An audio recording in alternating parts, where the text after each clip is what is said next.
সুনির্দিষ্ট রোডম্যাপ না এলেও ডিসেম্বরে নির্বাচন ধরে মাঠে নামছে বিএনপি। ৩০০ আসনে প্রার্থী ঠিক করতে নেওয়া হচ্ছে তৃণমূলের মতামত। পাশাপাশি দ্রুত নির্বাচন প্রশ্নে অন্তর্বর্তী সরকারের ওপর চাপ বাড়াতে ঈদের পর কর্মসূচি আসছে বলে জানাচ্ছেন কেন্দ্রীয় নেতারা। ছাত্র জনতার গণঅভ্যুত্থানে শেখ হাসিনা সরকারের পতনের পর জাতীয় নির্বাচনে সর্বোচ্চ গুরুত্ব দিচ্ছে বিএনপি। ভোটের মাঠের ছক সাজাচ্ছে হাইকমান্ড। তৃণমূলে প্রাণ ফেরাতে ভার্চুয়ালি যুক্ত হয়ে জেলা উপজেলার নেতাকর্মীদের সঙ্গে মতবিনিময় করছেন বিএনপির ভারপ্রাপ্ত চেয়ারম্যান তারেক রহমান। এই নির্বাচন বাংলাদেশের যে কোনো নির্বাচনের থেকে অনেক কঠিন নির্বাচন হতে যাচ্ছে। নিজ নিজ আসনে সক্রিয় মনোনয়ন প্রত্যাশীরা। যাচাই বাছাই শেষে ৩ থেকে ৫ জন সম্ভাব্য প্রার্থীর নাম যাবে কেন্দ্রে। একটা ব্যালেন্স করা হবে যে সংগঠন যারা দায়িত্বে থাকবে হয়তো তারা সংগঠন নিয়ে থাকুক, যারা এমপি ক্যান্ডিডেট হবে তারা যাতে তাদের ভূমিকাটা যথাযথ রাখতে পারে। সেই ক্ষেত্রে মনে হয় যে এরকম একটা চিন্তা ভাবনা হয়তোবা থাকতে পারে দলের মধ্যে।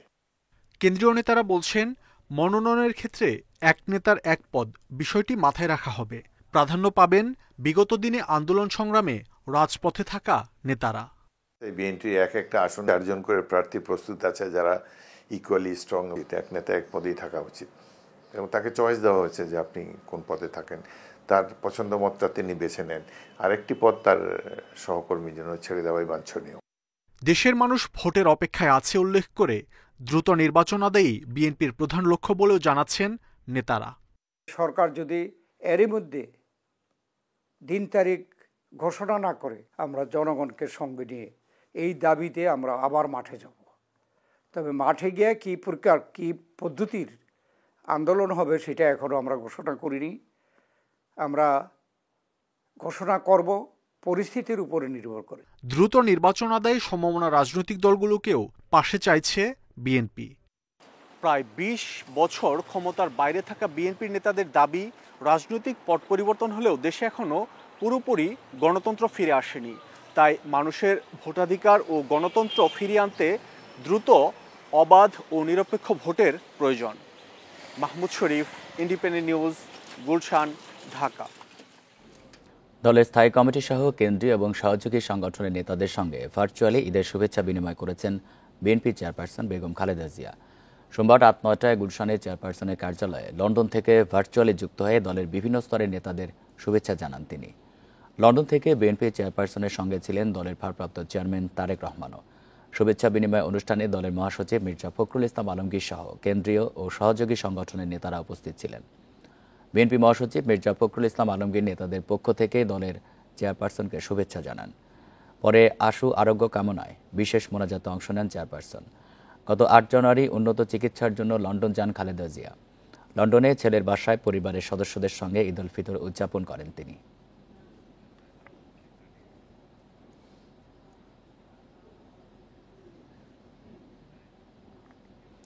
ঈদ উল ফিতর উপলক্ষে প্রধান উপদেষ্টা অধ্যাপক ডক্টর মোহাম্মদ ইউনূস ও বাংলাদেশের জনগণকে শুভেচ্ছা জানিয়েছেন ভারতের প্রধানমন্ত্রী নরেন্দ্র মোদি।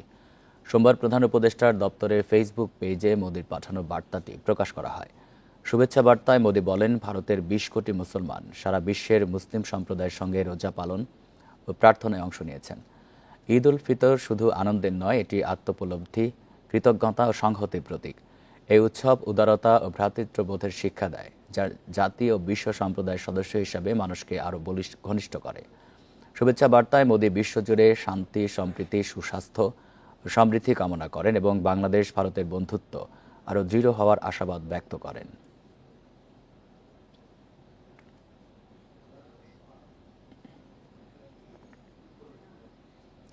আওয়ামী লীগের বিরুদ্ধে আন্দোলন ও যুদ্ধ চলমান থাকবে বলে জানিয়েছেন জাতীয় নাগরিক পার্টির মুখ্য সমন্বয়ক নাসির উদ্দিন পাটোয়ারি। সোমবার বিকেলে চাঁদপুরের হাজীগঞ্জে জুলাই আন্দোলনে শহীদ আজাদ সরকারের পরিবারের সদস্যদের সঙ্গে ঈদের শুভেচ্ছা বিনিময় করেন তিনি। এ সময় নাসির উদ্দিন পাটোয়ারি আরও বলেন, ছাত্র আন্দোলনে নিহতদের বিচার অবশ্যই হবে, সেই সাথে ফ্যাসিস্ট আওয়ামী লীগকেও বিচারের আওতায় আনতে হবে বলে দাবি করেন তিনি। স্বৈরাচারীদের সঙ্গে কেউ আপোষ করলে তাদের বিরুদ্ধেও লড়াই চলবে বলে হুঁশিয়ারি দেন। বলেন, এদেশে নতুন রাজনৈতিক তত্ত্ব প্রতিষ্ঠা করতে চান তারা। সকল পক্ষ গোষ্ঠী ঐক্যবদ্ধ, বিএনপি জামাত সবাই আমরা ঐক্যবদ্ধ। আমাদের একটি শত্রু, সেটি হলো আওয়ামী লীগ এবং দিল্লি। এই দিল্লি এবং আওয়ামী লীগের বিরুদ্ধে আমাদের আন্দোলন চলমান থাকবে, আমাদের যুদ্ধ চলমান থাকবে। মিয়ানমারে ভয়াবহ ভূমিকম্পের পর বাংলাদেশের সবচেয়ে বেশি আতঙ্কে আছে সিলেটবাসী। কারণ ভৌগোলিকভাবে সিলেটের অবস্থান ভারতের সক্রিয় ডাউকি ফল্টের একেবারে কাছাকাছি। এছাড়া গত বছরের জানুয়ারি থেকে চলতি বছরের মার্চ পর্যন্ত এই অঞ্চলে শতাধিক ভূমিকম্প অনুভূত হয়েছে বলে জানিয়েছে আবহাওয়া অফিস। ফলে সচেতনতা বাড়ানোর জোর তাগিদ দিয়েছেন সিলেটবাসী। একে তো ভারতের সক্রিয় ডাউকি ফল্টের কাছে অবস্থান, তারপরও সিলেটকে বিবেচনা করা হয় দেশের অন্যতম ভূমিকম্প প্রবণ এলাকা হিসেবে। ফলে মিয়ানমারের দুর্যোগের পর ভূমিকম্প নিয়ে বেশি আলোচনা হচ্ছে সিলেটে। বিশেষজ্ঞরা বলছেন, সতর্ক থাকলে ক্ষয়ক্ষতি কমানো যায়। তাই বিল্ডিং কোড মেনে ভবন নির্মাণের তাগিদ তাদের। এমন একটা অথরিটি দরকার যারা বিল্ডিং কোড মেনে বিল্ডিং হচ্ছে কিনা সেটা তদারকি করবে। আমরা এখান থেকে বিল্ডিং আমাদের অ্যাপ্রুভ হয়, কিন্তু এটার কিন্তু সুপারভিশনের তদারকি আর হয় না। এটার সেই রকম শক্তিশালী প্রতিষ্ঠান আমাদের এখানে নেই। ভূমিকম্প সহনীয় নয় এমন ঝুঁকিপূর্ণ ভবনের তালিকা করেছে সিলেট সিটি কর্পোরেশন। চুক্তিপত্র যদি থাকে, থাকার পরে কিন্তু আমাদের ইয়েটা অনুমোদিত হয়, আদারওয়াইজ আমরা তাদেরকে অনুমোদন দিই না। আপাতত আমাদের এই নিয়মেই নতুন বিল্ডিংগুলা যাতে স্ট্রাকচারালি ভূমিকম্প প্রবণ এলাকা হিসাবে এই আর্থকোয়েক ফ্লোর ডিজাইন করে যাতে এই ডিজাইনটা করে। এদিকে ফায়ার সার্ভিস বলছে, নিয়মিত প্রশিক্ষণ দিয়ে দক্ষ কর্মী গড়া হয়েছে, যারা দরকার হলে বিপদে সবার পাশে দাঁড়াবে। হয়তো ভূমিকম্প একটু বেশি হতে পারে, এই জন্য তাদের সহায়তা করার জন্য হেলিকপ্টার কীভাবে নামবে, কোথায় নামবে, এই জন্য সেনাবাহিনী 2টা হেলিপ্যাড, স্টেডিয়াম, তারপরে স্কুল, একটি স্কুল বড় মাঠ 2টো আছে। এছাড়াও আমরা উপজেলা পর্যায়ে আমরা একটা নীল নকশা আমরা ডিপার্টমেন্টকে দিয়েছি। চলতি মাসে সিলেটে অন্তত 4 বার ভূমিকম্প অনুভূত হয়েছে বলে জানিয়েছে সিলেট আবহাওয়া অফিস। আতঙ্কিত না হয়ে সম্ভাব্য দুর্যোগ সম্পর্কে সচেতন হওয়ার আহ্বান জানিয়েছেন আবহাওয়াবিদরা। Independent news. আরও জানাতে সিলেট থেকে আছেন সহকর্মী রানা মজুমদার। রানা, সিলেটে কতগুলি ঝুঁকিপূর্ণ ভবন রয়েছে, কোনো পরিসংখ্যান কি আছে?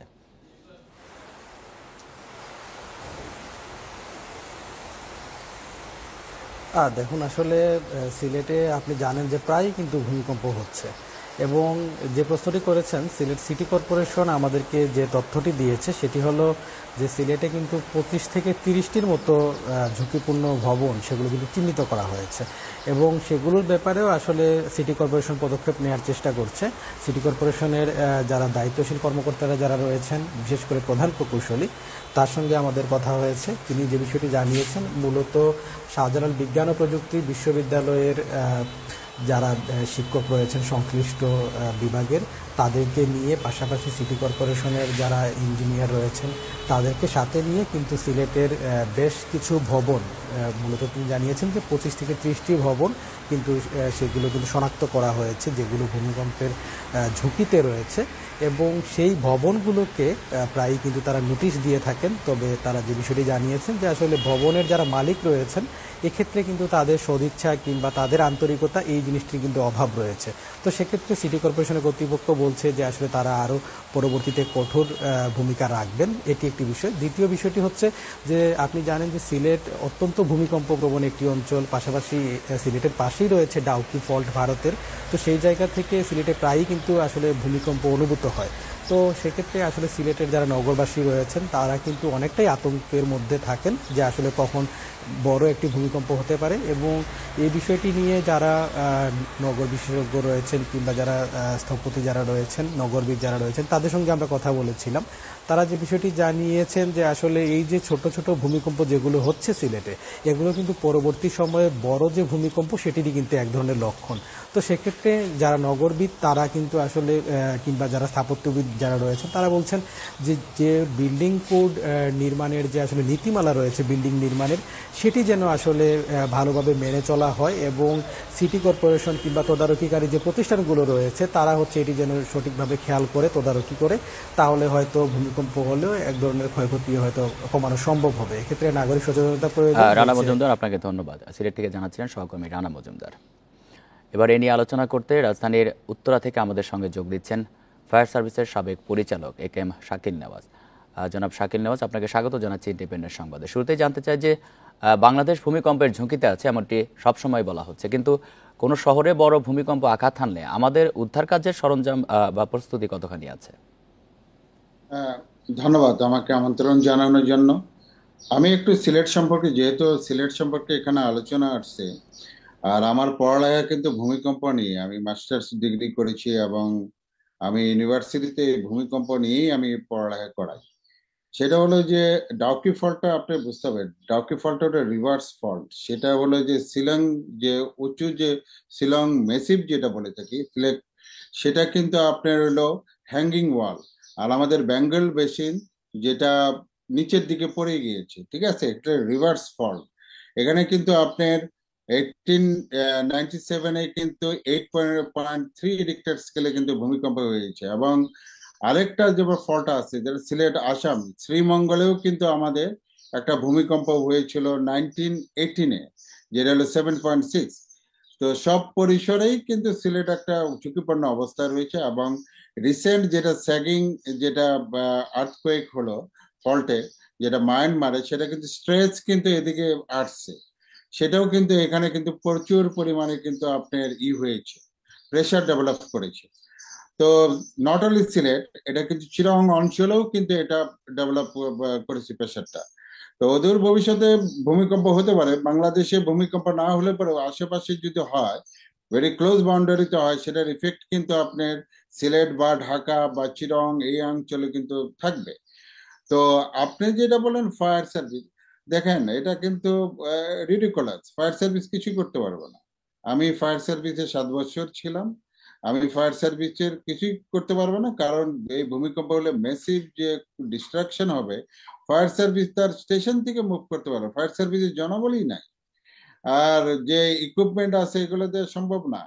এবং পৃথিবীতে এই রেগুলেটরি ফোর্স দিয়ে কোনোদিনও আপনার এই বড় ধরনের মেগা ডিজাস্টার এটা মোকাবেলা করা যায় না। মেগা ডিজাস্টার মোকাবেলা করতে হলে কমিউনিটিকে ডেভেলপ করতে হবে, মানে আপনার যে বাড়িতে আছে বাড়ির প্রত্যেকটা লোককে সক্ষমতা অর্জন করতে হবে, কমিউনিটি লেভেলের যন্ত্রপাতিতে তাদেরকে টিম গঠন করতে হবে, সিটি কর্পোরেশনের করতে হবে। সিটি কর্পোরেশন বলতে এরা তো ভঙ্গু, এরা তো পঙ্গু, এদের লোলা, এদের কোনো কিছু নাই। তাদের ক্ষমতা দেওয়া হয়েছে, তাদের যন্ত্রপাতি নাই, তাদের যে টাকা পয়সা দেওয়া হয়েছে এগুলো সব মানে নাই, এই যন্ত্রপাতির কোনো প্রস্তুতি নেই। আপনি এদেরকে দিয়ে কি করবেন?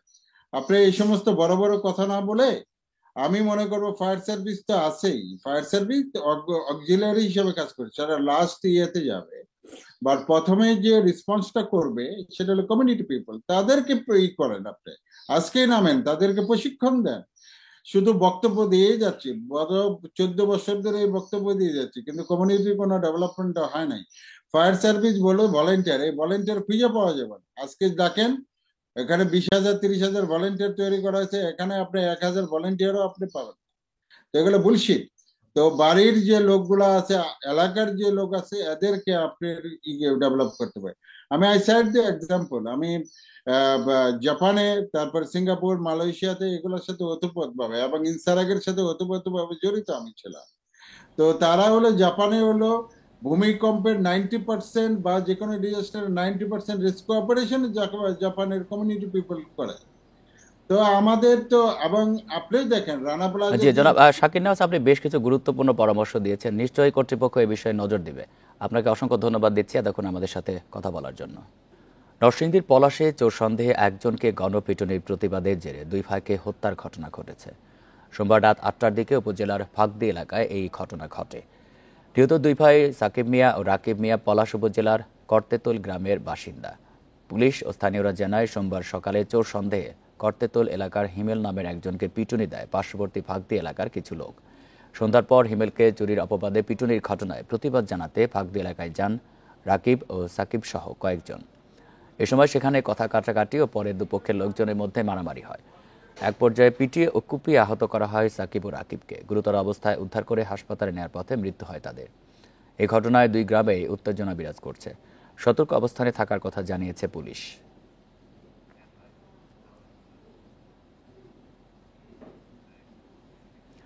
সাভারে এক নৈশ প্রহরীকে বাসা থেকে ডেকে নিয়ে হত্যার ঘটনা ঘটেছে। গতরাত 11:30টার দিকে নামাবাজার বাঁশপট্টিতে এই ঘটনা ঘটে। নিহতের স্বজনরা জানান, রুবেল হোসেন বাসায় রাতের খাবার খেতে যাবার পর তাকে ফোন করে বাইরে ডেকে নেওয়া হয়। পরে রুবেল হোসেনকে গুলি করে পালিয়ে যায় দুর্বৃত্তরা। স্থানীয়রা হাসপাতালে নিয়ে গেলে চিকিৎসক তাকে মৃত ঘোষণা করেন। খবর পেয়ে হাসপাতাল থেকে মরদেহ উদ্ধার করে ময়নাতদন্তের জন্য মর্গে পাঠিয়েছে পুলিশ।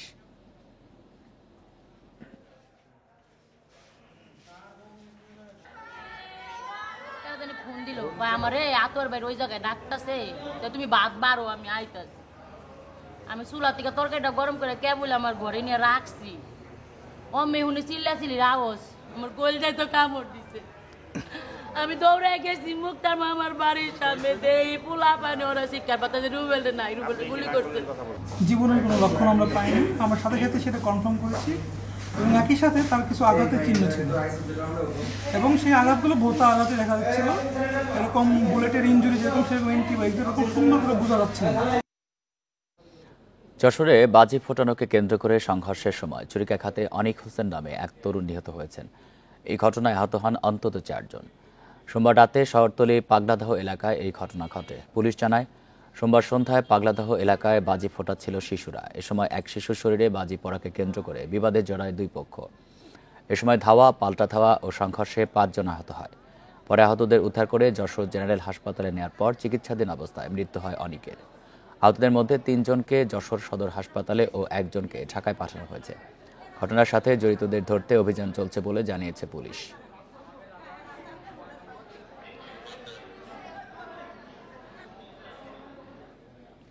রাজধানীর সিনেমা হল আর সিনেপ্লেক্সেও ভিড় করছেন নগরবাসী। ঈদে মুক্তি পেয়েছে 6টি সিনেমা: বরবাদ, দাগি, জঙ্গলি, চক্কর 302, অন্তরাত্মা এবং জিন 3। দর্শকরা বলছেন, কয়েকটি ছবিতে মধ্যবিত্ত পরিবারের কথা প্রাধান্য পেয়েছে। আবার বিশ্বমানের অ্যাকশন মুভির আদলে তৈরি হয়েছে কয়েকটি।